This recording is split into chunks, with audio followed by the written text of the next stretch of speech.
자, 제가 요즘 제 나름대로는 당을 만들고 그리고 이 당을 통해서 서민의 가치를 실현시키기 위해서 나름 노력하고 있습니다. 당의 인적 자원도 별로 없고 유급으로 페이를 주고 쓸 수 있는 직원도 한 명밖에 없습니다. 자, 그러다 보니까 지금 어떤 행태로든 제가 이런 일 저런 일을 다 하는 이런 상황이 벌어지고 있는데요.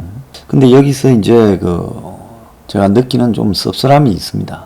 지난번에 개헌을 저지하자라는 집회도 결국은 서민의 삶을 향상시키는 부분에서 기득권의 네트워크를 통해서 정치가 기득권화되지 말도록 했던 것이고, 또 다르게 지금 저희들이 지금 당을 만들어서 당원을 확보하고 당비를 받는 것도 기득권 세상을 철폐하자라는 의미에서 하고 있는 겁니다. 그런데도 불구하고 솔직히 말씀드리면 기득권 세상을 저지하기 위한 우리 노력이요, 좀 가끔 가다가는 갈 길이 너무 멀구나 하는 좌절감을 느낄 때도 인간적으로 있습니다. 그럴 때마다 자신을 다잡아가면서 가지만은 때로는 제 마음속에 굉장히 거대한 분노가 자리 잡을 때가 있다는 겁니다. 그래서 그 분노의 근원은 뭐냐? 어떻게 서민들이 자신의 삶을 타개시키자는 지금 자신의 삶이 처해 있는 현실 웬만하면 바뀌지 않습니다. 결국 서민은 서민으로, 그리고 서민의 자식들도 또 서민으로 대대로 살아가고 갈수록 그것이 더 어려워집니다.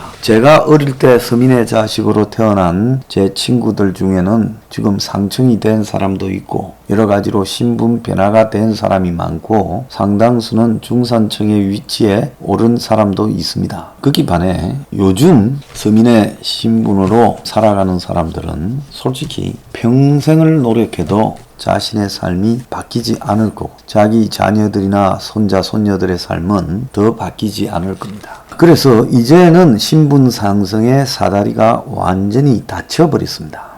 그러면 신분 상승의 사다리가 완전히 닫혀있는 이 세상에서 우리 서민이 어떻게 지금 이 세상을 살아갈 수 있도록 노력해야 되는가 하는 가치들을 우리 혁명 21이 서포 15조에 담아서 실천하기 위해 노력하고 있는 겁니다.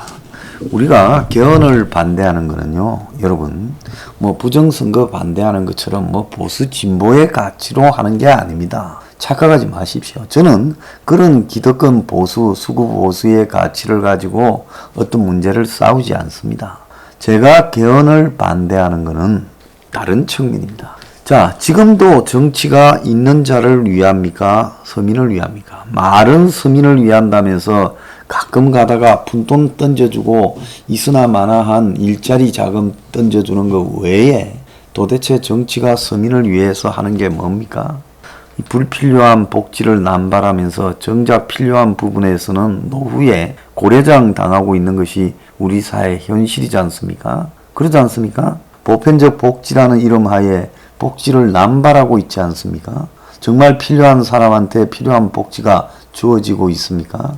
저는 이 개헌을 반대하는 이유가 뭔가 하면 이 기득권은 절대로 이 서민들을 위해서 말로만 그들에게 자기 돈이 아닌 국가 예산의 일부를 낭비적으로 나눠줄지 모르지만은 그런 식으로 돈을 나눠주는 것은 한 사람의 삶을 돌보는 게 아니라 그것은 그야말로 그 사람의 지금 삶을 파괴하는 행위입니다. 국가가 돈을 무차별적으로 던져줄 때 국민 정신이, 국민의 삶이 얼마나 파괴되는가는 베네수엘라가 지금 우리 앞에 증명을 하고 있습니다.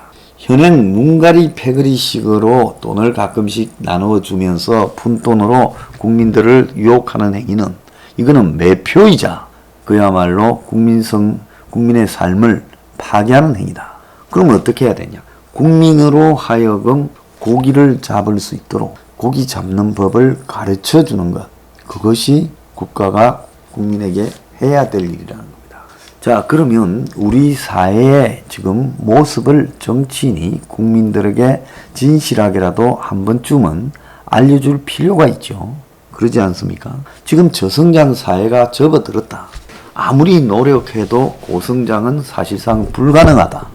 이래야 되는데 이렇게 진실을 말하는 정치인은 하나도 없습니다.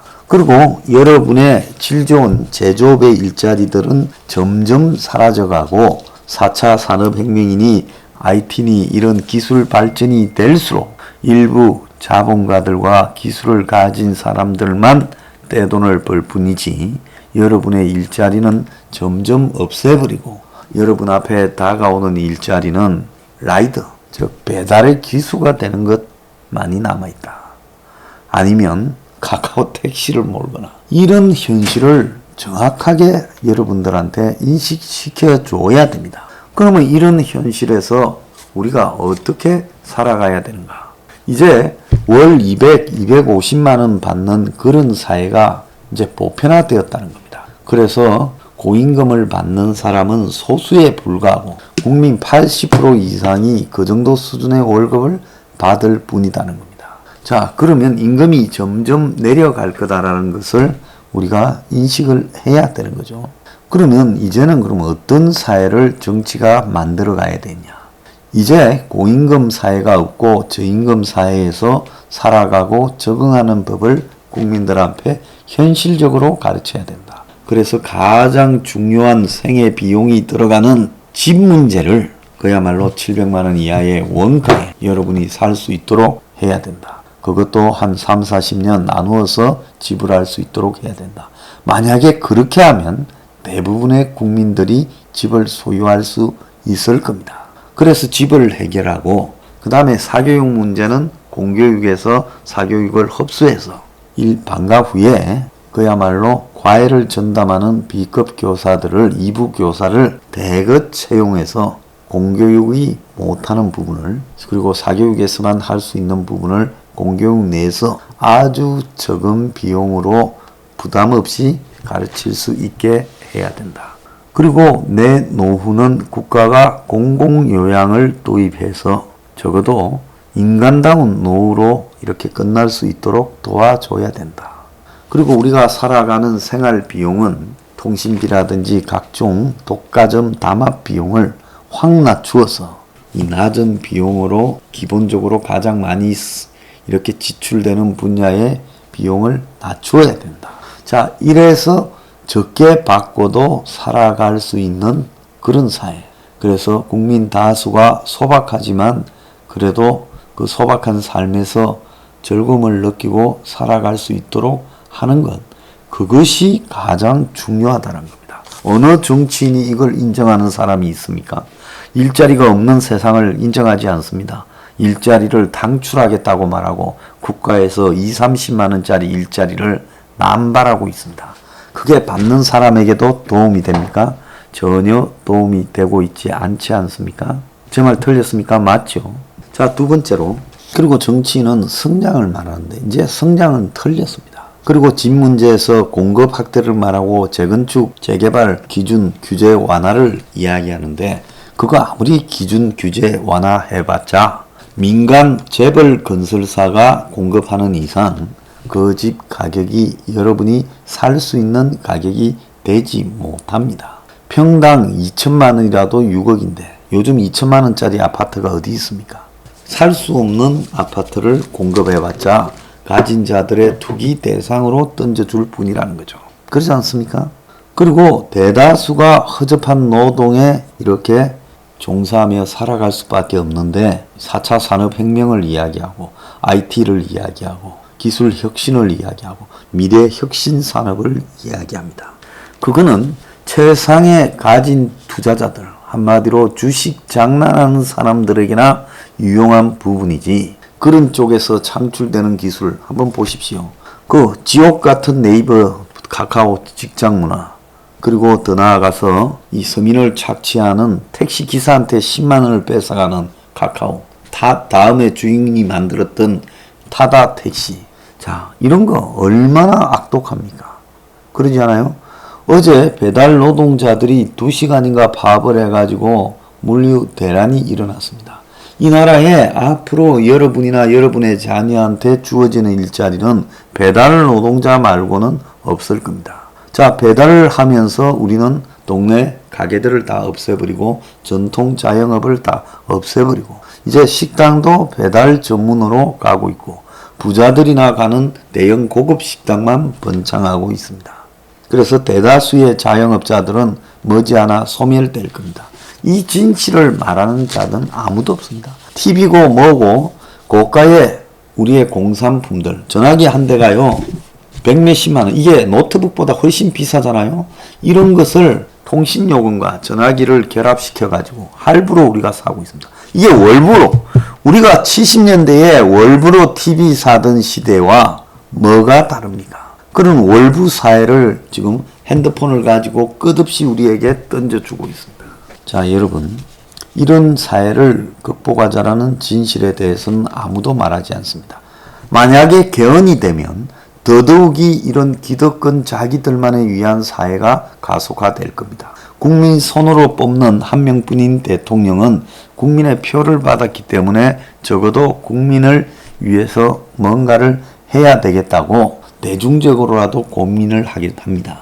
그런데 이제 있으나마나한 이원 집정부제 산하 대통령을 뽑아줘 봤자 국민 손으로 그자도 별로 고마워하지도 않을 거예요. 실권도 없는 대통령 자리예요.